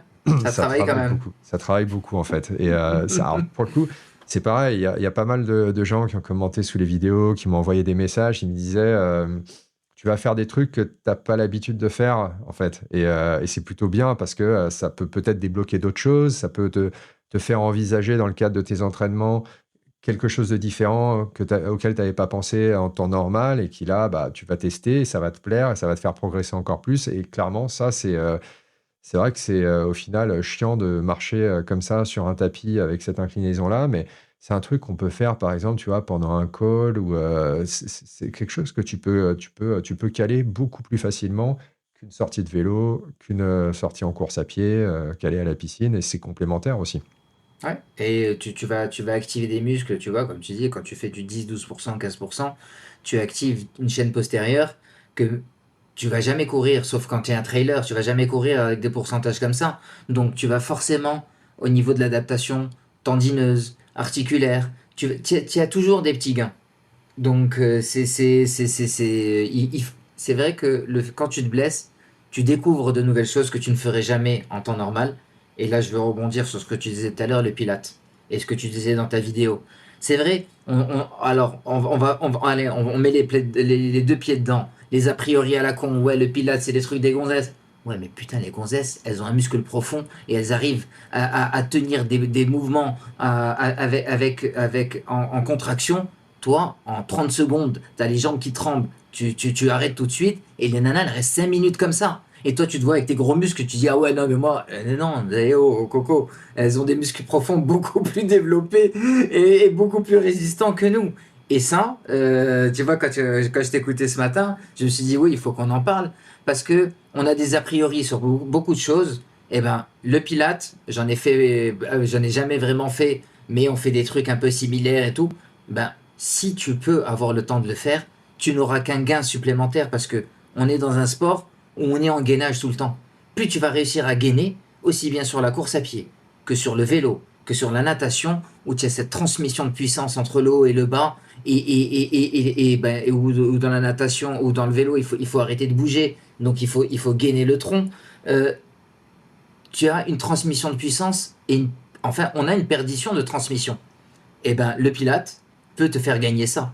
Et avec beaucoup d'autres choses aussi. Mais oui, je t'encourage à le garder. Et ceux qui nous écoutent, eh ben, si vous avez la chance de faire autre chose des fois comme le Pilate ou comme du yoga, parce que on parlait de yoga ou simplement d'étirement, mettre un peu plus d'étirement au bout d'un moment parce que on sait très bien qu'on ne voit pas les pros le faire. Maintenant, on refait un petit aparté avec Blumenfeld qui le montre vraiment aussi, qui s'étire beaucoup. Bon, il fait la promotion de son application. C'est business is business. Mais c'est vrai, c'est une partie des pros qu'on ne voit pas faire. Mais c'est une partie qui est hyper importante. Pour qu'un muscle il marche bien, il faut la contraction et la décontraction. Nous, on a l'habitude de dire, ouais, on va le contracter, contracter, mais si tu ne le décontractes pas, au bout d'un moment, il arrive à sa limite. Et pour pouvoir progresser, il faut qu'il sache se relâcher pour s'étendre et se contracter. C'est une combinaison obligatoire. Donc, le pilate, les étirements, tout ça, il faut le faire. Il faut trouver le temps de le faire. Et souvent, on se dit que c'est une perte de temps, mais je pense que plus on vieillit, plus c'est un gain de temps parce qu'on peut plus faire autant de volume ou parce que pas que forcément à cause que de l'âge, parce que c'est pas l'âge forcément, mais quand tu arrives voilà, tu arrives à trentaine, quarantaine, généralement t'as une femme, t'as des enfants, t'as des devoirs de mari, de père, et tu peux plus donner autant de temps parce qu'il faut un temps pour tout. Et ben ce genre d'activité t'aide beaucoup sur ton activité, sur ta passion en fait. Ouais, non, clairement, je suis d'accord avec toi. Et quand tu dis les tremblements et tout, c'est c'est assez bizarre, hein, parce que effectivement, moi, c'est le truc, tu vois. Au départ, je me suis dit, bon, en fait, je savais pas trop à quoi m'attendre, tu vois. Pour moi, c'était un mélange entre voilà, de la mobilité, des étirements, un peu de force aussi. Mais la constante, en fait, c'est que à chaque fois que je vais faire un truc, et c'est surtout vrai avec les jambes, ça va commencer à trembler et tu te dis, c'est bizarre, quoi. Et il va y avoir aussi un gros, gros manque quand même de souplesse. La première fois, en fait, premier exercice donc c'est des cours individuels, en fait, pour vraiment être encadré comme il faut, qu'elle me fait faire. Elle me dit, oula, les ischios, là, c'est tendu, là. Et je fais, ah ouais, ça doit faire je sais pas combien de temps que je les ai pas étirés, mais ça se compte en années, tu vois. Et en vrai, après, là, c'est la troisième séance que j'avais aujourd'hui.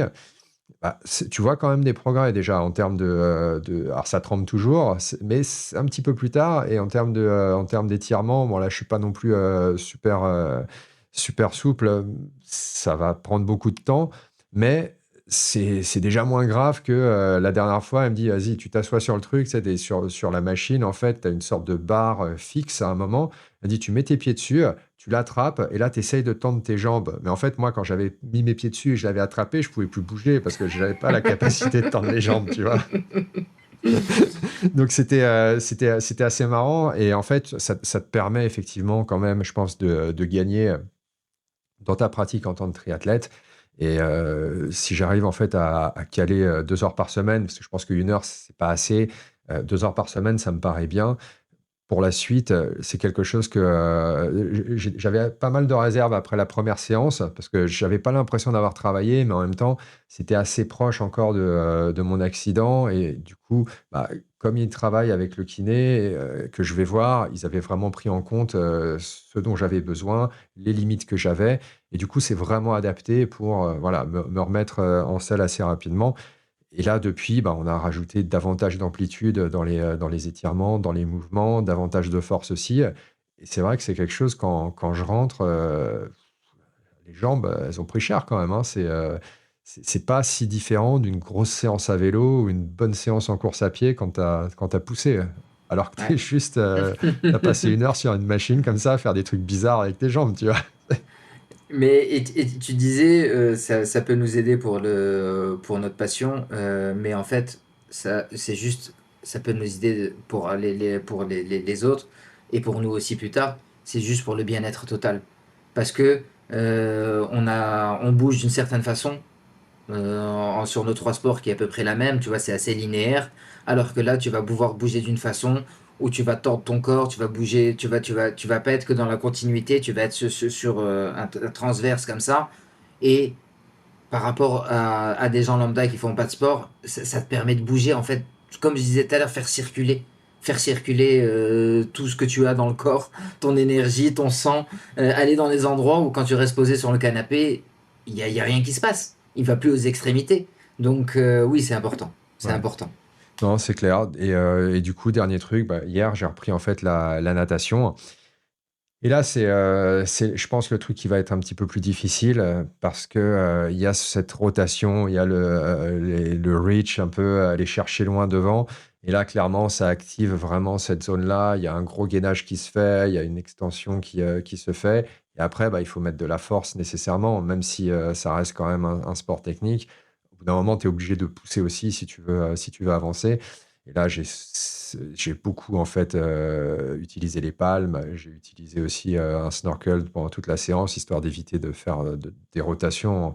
Et vraiment, après, vers la fin de la séance, j'ai fait le mouvement, mais sans mettre de force, juste en laissant le courant, finalement, tu vois, que je génère avec les palmes, emporter mon bras, et pour vraiment juste, voilà, retrouver la technique, mais sans forcer.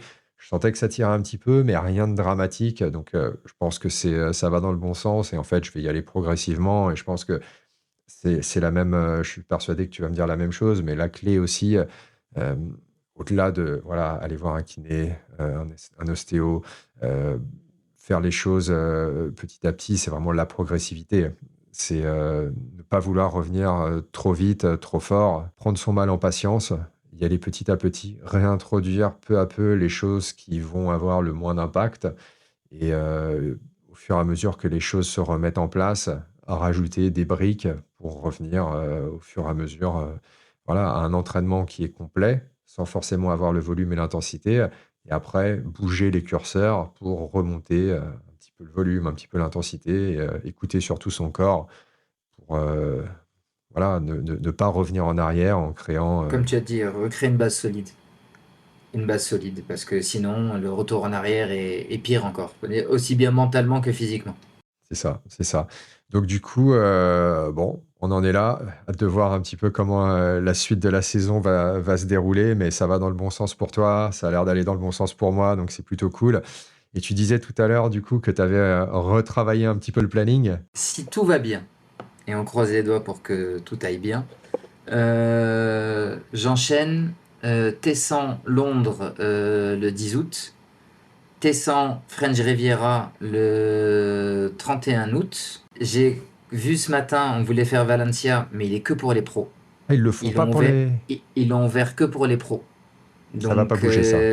non, en fait, ça ne devait pas être comme ça, mais vu qu'ils ont remodifié le planning, au début, c'était ouvert à tout le monde. Ouais, ouais. Ils avaient dit qu'ils allaient l'ouvrir à tout le monde, mais comme ils ont modifié le planning à cause de Riviera qui devait être début juin, et bon, ils ont changé parce que là aussi, il y avait des discussions avec Nice qui étaient en même temps, parce que c'était en même temps que le full de Nice. Et ben en fait, ils l'ont réservé que pour les pros. Donc voilà, les deux en août. Mon full en Florida le 1er novembre. 16 novembre, Tessin à Dubaï. Et 13 décembre, Tessin au Qatar. Ah ouais. Voilà. Ouais, après ça enchaîne. Donc si les jambes reviennent vite, il y aura voilà, c'est le programme en place. Si les jambes ne reviennent pas vite, je pense que c'est le août c'est août qui va sauter et le fin d'année sera pareil. Mais voilà, si la course à pied revient d'ici les 10-15 jours, c'est le programme que je mets en place. Ah, génial. Donc ça te fait 4 T100, un full. Ça va être pas mal, ça. Ça va être pas mal. Bon, bah, du coup, ouais, moi, j'allais dire, tu vois, T100 Valencia, mais du coup, je sais plus trop. En vrai, moi, enfin, pour être honnête, j'avais vachement envie de faire le T100 à Valencia parce que tu le faisais. Donc, c'était vraiment l'idée, tu vois, de le faire ensemble. Par contre, vu que je vais pas faire grand-chose avant, normalement, j'avais Challenge Roth, mais enfin, ça n'avait aucun sens. Et même si en fait j'aurais pu le faire après parce que ça aurait fait plus de temps qu'il me fallait pour reprendre tous les sports, j'ai pas envie de le faire comme un touriste. J'ai envie Non, d'aller l'éclater ce truc-là. c'est Donc clair, c'est clair. C'est une très belle course, tu vas pas ouais, en figuration. c'est ça. Donc ça s'est repoussé à 2026. Et du coup, j'avais pas vraiment prévu, à part, tu vois, vraiment être solide en termes d'entraînement, d'objectifs avant le descent de Valencia. Euh, mais ce que j'avais regardé, c'était peut-être l'Ironman Maryland, qui tombe en septembre. Pourquoi? Parce que déjà, c'est aux States et j'aime bien aller aux States. En plus de ça, c'est une course qui est assez plate. C'est une course qui est assez proche parce c'est juste à côté de Washington, D.C. en fait. Donc, D'accord. tu mets 2h30 depuis New York, ou si tu arrives à Washington, franchement, c'est à côté. C'est un endroit que je connais pas là-bas, le Maryland, j'y suis jamais allé. Et surtout, en fait, c'est un format que moi j'adore. Je préfère vraiment le format full à n'importe quel Ouais. autre format. Et je me dis que entre voilà, avril où j'ai eu cet accident-là et septembre, j'ai quand même le temps normalement de revenir fort, bien solide. Et surtout, ça me fait aussi une sorte de point d'étape pour voir un petit peu où est-ce que j'en suis avant le full en Australie, qui a été vraiment mon gros objectif cette année pour me qualifier pour Kona l'année prochaine. Mais du Qui est coup, en décembre, c'est ça? ouais, qui est en décembre. Mais du coup, le Maryland, il qualifie aussi pour Kona. Et ça, forcément, se rajouter une autre chance de faire ça, ça peut être pas mal. C'est pas mal, c'est pas mal. Ça peut être pas mal. Et après, il y a aussi un truc que je dis tout le temps dans les vidéos ou quoi, c'est que je pense qu'il faut être malin, tu vois. D'autant plus à partir de 2026 où tu vas avoir 2 fois plus de difficultés à choper un slot. Euh, il faut pas. Tu vas pas aller faire Francfort, tu vois, pour prendre un slot. Moi, j'ai pas le niveau de le faire là-bas. J'ai pas le niveau de faire un podium à Francfort. Euh, ça va être plus difficile. Le niveau, en fait, je trouve qu'aux States, c'était une question qu'on nous avait posée, mais bon, de toute façon, vu qu'on est déjà quasiment à 1h30, on va peut-être pas faire les questions aujourd'hui, mais celle-là, elle était assez intéressante parce qu'en fait, la question, c'était, voilà, qu'est-ce que vous pensez un petit peu du niveau en groupe d'âge aux States et en Europe? Je trouve que, grosso modo, aux States, pour les podiums, le niveau, il est à peu près pareil qu'en Europe. Sauf qu'en Europe, tu as certaines courses qui attirent une densité pas possible. Et Francfort, c'est une d'elles. Ça attire une densité de malade. Et c'est une course où, même en étant au top de ma forme, je ne suis pas persuadé d'arriver dans le classement, indépendamment de ma performance, au niveau où je serais sur une autre course. Et du coup, forcément, ça impacte les chances pour avoir un slot. Je pense que Maryland, qui est-ce qui connaît ce truc-là déjà? Qui est-ce qui a envie d'y aller? C'est pas un endroit qui fait rêver. Et c'est un moment où, en fait, il y a quand même pas mal d'autres courses aussi qui sont passées. Il y a des grosses courses autour. Et du coup, ça peut être assez intéressant pour stratégiquement choper un slot. Je suis entièrement d'accord avec ta réflexion. Au bout d'un moment, comme les pros ont des stratégies quand ils font leurs courses, nous aussi on doit avoir des stratégies sur où se placer, propre à chacun par rapport à son niveau, son entraînement, ses envies. Mais il faut être stratégique dans la vie pour pouvoir se placer et se donner toutes les chances d'arriver au but où on veut. On parle pas de tricherie, on parle de stratégie. On joue pas avec des règles, non, il y a des courses qui sont partout. Et ben, comment optimiser les meilleures courses pour pouvoir se donner toutes les chances d'arriver à son but qui est Conan. Moi, je connais des gens qui font le pari d'aller sur des courses en Malaisie parce qu'ils sont habitués à la chaleur et le meilleur temps, c'est 10h30. Bon, parce que là, c'est pas du tout la puissance, c'est la capacité à tenir la chaleur pendant longtemps. Chacun a sa stratégie. Ça n'enlève rien au jour de la course, au travail qu'on va faire, à l'entraînement que tu vas donner et à ta victoire. Quand je dis la victoire, c'est ou un podium ou gagner ton slot. Ça n'enlève en rien tout ça. On n'est pas en train de parler tricherie. Donc la stratégie fait partie de toutes les compétitions et c'en est une et elle est aussi valable qu'une autre. C'est Donc exactement ça. voilà, voilà les gens qui disent oui, non, si tu vas pas en Europe, c'est pas. Moi, je trouve ça stupide. Je Ça trouve n'a ça aucun stupide. sens. Je pense que le slot, peu importe où tu le prends, c'est un slot. Surtout si tu le prends sans roll down. Puis en réalité, je Voilà, veux on dire, est d'accord. Voilà, tu dis surtout, on parle de venir prendre un slot. Bon, et si tu arrives à faire podium, mais c'est en roll down. Et comme on disait, comme tu disais à juste titre juste avant, oui, peut-être que, allez, on va dire si le niveau c'est 10 sur 10 en Europe, peut-être que sur la majorité des courses aux États-Unis, c'est 9,5. Bon, c'est juste 0,5 de différence. C'est vrai que le niveau en natation, il y a quand même. Mais alors, je vais dire, historiquement, c'est vrai que le niveau européen était plus fort que le niveau américain. Mais on le voit sur ces dernières années, c'est fini ça. Donc, oui, comme tu dis, c'est l'exception de fait d'aller dans des petits endroits qui fait peut-être qu'il y a moins de monde. Donc moins il y a de monde, plus il y a cette chance de pouvoir performer et d'avoir moins de monde qui est concentré là. Mais le niveau est fort partout maintenant. ouais, ouais, ouais. Bah, je me souviens la Redman qu'on avait fait ensemble, justement en Floride. Moi, j'avais fait la meilleure perf que j'avais fait à l'époque sur Ironman. J'étais arrivé, je sais plus, 9e dans notre groupe d'âge, ou honnêtement, je sais plus exactement. Alors que dans d'autres courses, avec ce temps-là, je faisais un podium, et je crois même que j'avais regardé l'année dernière avec ce temps-là. Je crois que je suis même pas sûr que je gagnais pas de notre groupe d'âge à l'époque. Et c'est clair que le niveau devient énorme. Mais en tout cas, voilà, je pense il faut juste réfléchir. C'est comme un mec qui est fort en montagne, il va pas aller faire un truc tout plat. Ça n'aurait pas de sens. Exact. Donc, voilà, pourquoi pas choisir aussi une course en fonction de la densité un peu anticipée du moment de l'année. Est-ce qu'il y a des grosses courses autour avec des gens qui potentiellement voilà, vont aller plutôt sur ces courses-là que sur celles-là? Est-ce qu'il y a des championnats du monde autour? Ce qui, grosso modo, veut dire que est-ce qu'il y a des mecs ultra solides qui ne seront pas sur cette course-là parce qu'ils sont qualifiés pour les championnats du monde et ils vont y être? Donc, il faut juste être malin. Et voilà, c'était un petit peu ma réflexion.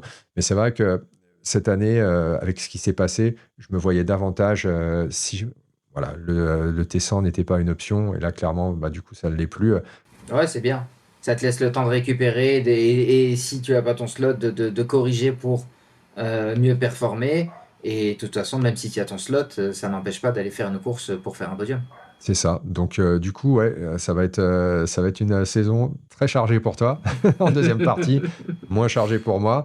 Mais bon, au final, ça sera une saison différente, ce sera une saison intéressante. Et le but, clairement, là, ça va être, je pense que ça va être pareil pour toi, ça va être revenir plus fort, ça va être éclater ce qu'on a fait les autres années, parce que on repart un petit peu d'une page blanche avec déjà un background solide, mais là, on a quand même on a la possibilité de développer d'autres choses, je pense. Dans tout ce qu'on a dit, il y a un truc qu'il faut mettre en avant, c'est la blessure n'est pas une fatalité. Il faut savoir prendre son mal en sa patience et comme tu disais, ça te permet de mettre des nouvelles choses en lumière pour revenir plus fort. Donc ça, c'est ne jamais baisser les bras, ne pas regarder que le mauvais côté, prendre la situation telle qu'elle est pour essayer d'en sortir le meilleur et on revient toujours plus fort. On n'efface jamais tout ce qu'on a fait depuis toutes ces années parce qu'on s'est arrêté un mois. Jamais. Ça n'existe pas. Le corps a une mémoire, la tête a une mémoire, et il suffit juste de tout réactiver. Et comme on dit, il y a une base de repos qui est là, et il y a une rage d'aller plus loin qui est encore plus forte et qui est plus présente. À partir de là, tout est réuni pour pouvoir progresser. Il faut juste savoir donner du temps au temps. C'est ça. Je pense que le côté mental, comme tu dis, est vachement important. Et t'as forcément en fait envie de revenir, mais revenir surtout plus fort. Et en plus de ça, si tu fais du pilate, alors là... Bon, donc ça sera le dernier conseil de ce podcast. Faites du pilate, les amis. Bon, allez, on est un petit peu plus d'1h30. Je pense qu'on va arrêter là pour cet épisode. Mais en tout cas, c'était cool. C'était sympa de faire un petit point de ce qu'on en est. Et bon, la prochaine fois, on répondra un petit peu plus de questions qu'on a pu faire aujourd'hui. Et on n'attendra pas 2 mois cette fois-ci. On n'attendra pas 2 mois. C'est ça. Bon, merci à tous comme d'habitude. Sad, merci beaucoup. Et, merci à toi et on se reparle très vite. Ciao, ciao. Allez, ciao. Merci à tous ceux qui sont encore là d'avoir écouté ce nouvel épisode du podcast Sans Limite jusqu'au bout. Abonnez-vous au podcast et n'hésitez pas à le partager. Mais surtout, merci de mettre une note 5 étoiles avec un super commentaire pour aider à référencer le podcast, lui donner de la visibilité et nous motiver à continuer. Allez, à très vite.